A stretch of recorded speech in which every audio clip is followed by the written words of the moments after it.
Rod Blanchard, a young man from Louisiana, just trying to figure out life, love, and responsibility. Rod was barely out of high school when he met Dee Dee Blanchard, and not much older when Dee Dee told him that she was pregnant. Their whirlwind romance quickly turned into marriage, but it wasn't built to last. Within months, cracks began to show. Rod wanted freedom, and in the middle of it all, a child was on the way. In this episode, we peel back the layers of Rod Blanchard's story, the man often overshadowed by the chaos that followed. Stay tuned, because the story begins long before Gypsy Rose ever opened her eyes.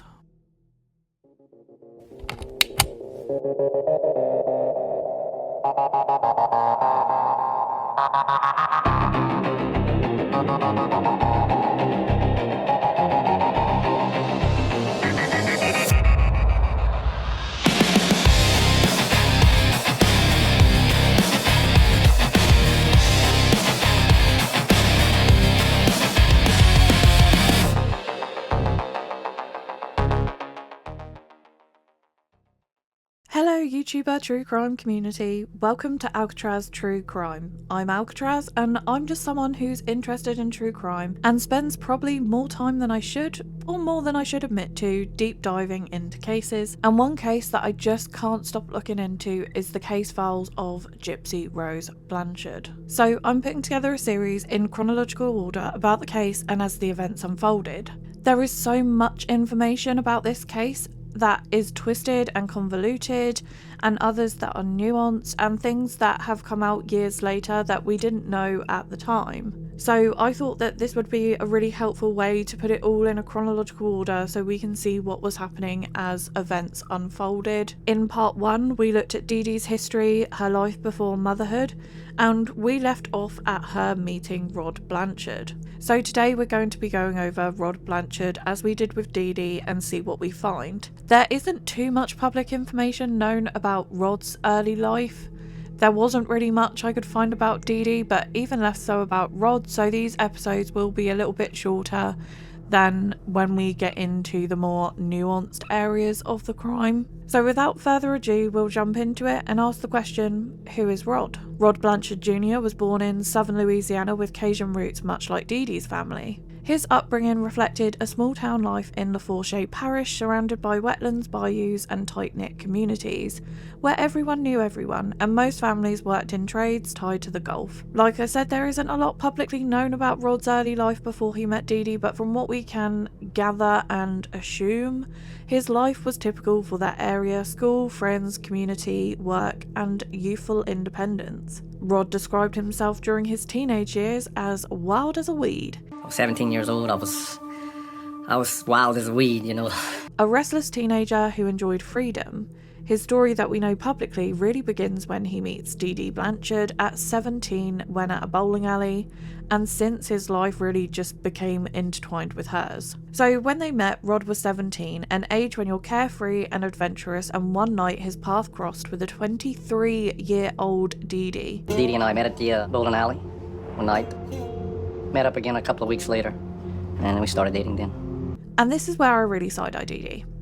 Because as a 23-year-old woman, you are not at the same point as a 17-year-old man, not even a man, a boy, and you have so much more life experience and have 6 years more development than them. You also would have different priorities and life goals at these ages, so I know that it was legal, but I still do think it's a bit predatory because of that difference. That's not even mentioning, which Rod has said in the prison confessions of Gypsy Rose Blanchard. Rod said when he met Dee Dee, he was told by her that she was 21, and it was later that he found out that she was 23. Obviously, we only have one side to that, and we've got to keep that in mind through all these stories. We do not have the side of Dee Dee. She is no longer around to defend herself or set the record straight. However, we do know as fact that she was a 23-year-old woman dating a 17-year-old. To me, it's weird, and I side-eye her for that. It's a red flag. And if what Rod's saying is true, that Dee Dee lied about her age and told him she was 21, that's just even more of a red flag, and it's concerning. As a 23-year-old woman in a small Louisiana town, Dee Dee, like many other women her age, was already thinking about settling down, starting a family and building stability. So when she met Rod, she may have seen it as not just a boyfriend, but a potential husband and a father. And at 17, this just wouldn't have been on Rod's mind. Maybe he knew when he grew up, like, yeah, I'd like a family, I'd like a wife, but not at 17. And I do feel bad for Rod. The relationship moved quickly, and within a couple of months, Dee Dee became pregnant. And in a Cajun Louisiana community, tradition mattered, and Rod believed the right thing to do was to marry Dee Dee. Parents raised me, that's the right thing to do, so I didn't even question. I just said, wow, you're pregnant, really? I guess we're gonna get married, you know? And he did follow through. The pair married before Gypsy was born, so everything moved really quick. And again, I feel bad for Rod Blanchard for having to go through this, because at 17, it's a really young age to get married, and after such little time, they hadn't been together for any length of time anyway, to say that you should get married. But I guess when you've got cultural pressures and expectations from a community around you, that when you have a child on the way, you get married. You know, he obviously wanted to do the right thing and wanted to be there for Dee Dee and the baby, but it just ultimately it wasn't something he could keep up with, which we're going to go into. So there is actually speculation that Dee Dee sensed Rod wasn't as into her as she was to him, and planned to get pregnant to keep Rod around. And funnily enough, Rod's mother worked at a local library, and Dee Dee, before she met Rod's family, came in one day to check out some books about pregnancy.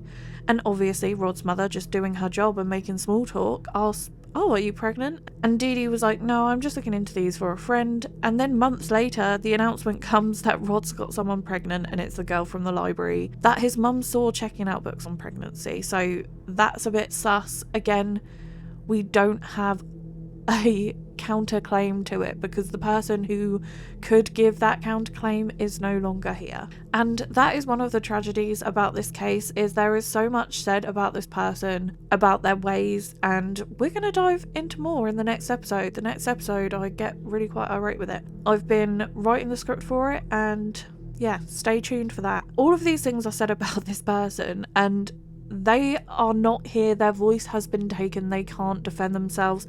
And do I think that if Dee Dee were alive today, that she would get on a media interview or a documentary and be like, yeah, absolutely, I was trying to get pregnant, I checked out books at the library, I lied to Rod and said I was 21, yep, I did all of those things that people accused me of. I don't think that she would do that, but you know, there is that saying, there's always three sides to every story. One person's side, the other person's side, and the truth. So I think just by having Dee Dee's side as well, it would give us a closer picture to the truth, but all we have to go on is the word of other people. When Rod met Dee Dee, he already had a friend called Christy, someone who becomes quite a big part in the case later. I'm sure we all know and have feelings about Christy one way or the other. There will be a whole part about Christy and her later involvement with this case as we go through, but all we need to know at this point is Christy was a friend of Rod's. He had known Christy for years at the point that Dee Dee became pregnant, and she was actually a little bit younger than Rod, so more at the same place in life than he was with Dee Dee. He had had a crush on Christy during high school, and when Christy met Dee Dee, she said that Dee Dee was really nice, and she didn't seem bothered that Rod had such a close female friend. Obviously, pretty soon though, Christy got a call from Rod saying that he was going to be a father, and he was going to marry Dee Dee, and Christy wasn't happy with this. She actually refused to go to his wedding because she knew that it wasn't what Rod wanted. He was doing it for the wrong reasons, so she didn't attend the actual ceremony. I kind of think she probably did have feelings for him at this point as well, and was a little bit salty about the whole thing, but that's the reason she gives that she didn't go. However, the couple had a ceremony for the actual wedding, but they also had a celebration at a local bar after the ceremony. And Christy did end up at this same bar. So even though she made a point of not attending the wedding, I don't think this was random and she just ran into him. I think she probably wanted to run into Rod and made that happen. But anyway, Rod, during the night, he pulls Christy aside and he says he really cares about her and actually attempted to kiss her. And allegedly, according to Christy, she pulled away because she said that he had made his choice and didn't want to be the other woman. Rod explained, "Look, I don't love Dee Dee." And Christy was like, "Well, I don't care. You've got a wife now. So you've made your bed, lie in it." Lie in your marriage bed, Rod. And, you know, whether that's true can be debated. Could they have shared a kiss? Absolutely. When you're 17 and Christy even younger, you make dumb decisions that can hurt other people in romantic relationships at that age. You're impulsive, you act on those feelings. Personally, I wouldn't judge them too harshly if they did. Yes, it's unclassy. Yes, it would hurt someone. But Dee Dee was 23 and she got a 17-year-old pregnant. What did she really expect?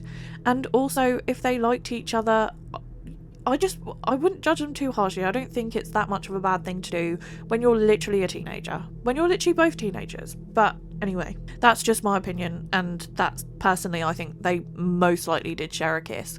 And then they just don't want to say it years later because they think it would make them look bad. So they go with they didn't. And obviously it's possible that Christy did pull away because she was pissed at him for getting married to another woman, but I don't think it was that integrity of she wanted Rod to go be with his wife. In my opinion, as I said. Now, also, I've heard a rumour, and I don't know how true this is. I don't know if there is truth to it because I couldn't confirm it anywhere online. But I have heard the rumour that Rod was actually in jail and his parents had to come get him out the morning of their wedding because he had been up to some drunken teenage hijinks. Again, it can't be confirmed, there is no record of this, but I've heard the rumour, so it's out there. Shortly into the marriage, Rod woke up one morning and basically said he just knew he had made a mistake and didn't want this for his life. So this was actually on his 18th birthday. And basically said that Dee Dee was the perfect Southern wife. She was real nice, Southern. She knew how to cook. She seemed like a really nice, sweet, genuine young lady. But he just didn't love Dee Dee enough to want to spend the rest of his life with her and commit to her. And probably he just wanted a carefree relationship, not one weighed down with commitment and responsibility. He was 17, I will say it again. He said she was sweet, polite and generous, but he just didn't have that special place in his heart for her. And to be honest, I think that had they been dating longer, this may have been a different story. Rod may have been able to get to that place, but when you're only with someone for 3 months, when you're 17 and not thinking about long-term commitment, maybe it was a fairly shallow relationship at that point, but those are the kinds you have at 17. But who's to say that if Dee Dee didn't get pregnant, Rod would have got to a place of having those feelings. But when you're weighed down by commitment, responsibility, and that impending sense you're going to be a dad, it's going to be difficult to cope with, so you're not going to be emotionally available to open up your heart like that with someone. That is my personal opinion, but whether it was just a shallow relationship or not, I just don't judge him because he was 17. The split happened before Gypsy was born, and when he told Dee Dee that he just couldn't do it, Dee Dee took their framed marriage license and shattered it, and Rod said that he would pay child support and try to stay involved in Gypsy's life. Their marriage was extremely short-lived, so obviously they met when Rod was 17, and then a couple of months in, the announcement came that Dee Dee was pregnant. Then they married within a couple of months when he was still 17, and then they were actually together a short while until his 18th birthday. So although the dates aren't exactly known, I have tried to look it up online. I heard that their marriage happened in December of 1990 and Gypsy Rose was actually born in July of 1991. So it just kind of goes to show how short-lived that marriage must have been. Definitely under 6 months, but I couldn't confirm any exact date, so I didn't want to put it in. Gypsy later reports when speaking about her parents' failed marriage that it was Dee Dee's biggest failure in life and broke Dee Dee's heart. And we do hear that from other people as well in Dee Dee's life, that this was really difficult for her. Gypsy later would go on to say that Dee Dee blamed Gypsy for the breakdown of their relationship, which we will get to in a later part because that comes much later when Gypsy is born. So for this part, this is going to be the end of it, and like I said, it's quite a short part because there just isn't much publicly known, but this is everything that I could find out, and I want to categorise everything so it's in a clear order. But as we move into the more nuanced and convoluted parts of the case, the episodes will get longer, and like I said, stay tuned for the next part because that's where we start to dive into some of the really relevant things to the crime. And that is where we'll be going over the birth and early life of Gypsy Rose and Dee Dee's first years of motherhood. Thank you for watching, and if you've liked this episode, please consider subscribing to my channel. I would really appreciate it, and I would love to hear anyone's thoughts, opinions. I would really like to hear from people if they ever were in the community of Louisiana or Missouri where Dee Dee and Gypsy were, to see what their perceptions and thoughts on it was, just because I think that would be really good to weave into the episode, having these accounts from these people in the communities. So I would love any comments like that down below, or just telling me what you think of the case, what you think of the history of the case. If I've missed anything, let me know and I can try and weave it into a later part. I want to chat to people. This is the reason why I'm doing this. No one in my life wants to sit and chat about true crime as much as I do. So I want to find all the other people who have this interest like I do and discuss things together. And I think this case is so polarizing, so convoluted. It's a really good one to start with. So yeah, I would love to hear any comments. And if you are enjoying the series, please give me a like. And like I said, consider subscribing. I would be very much grateful. And I will hopefully see you on the next one. Bye.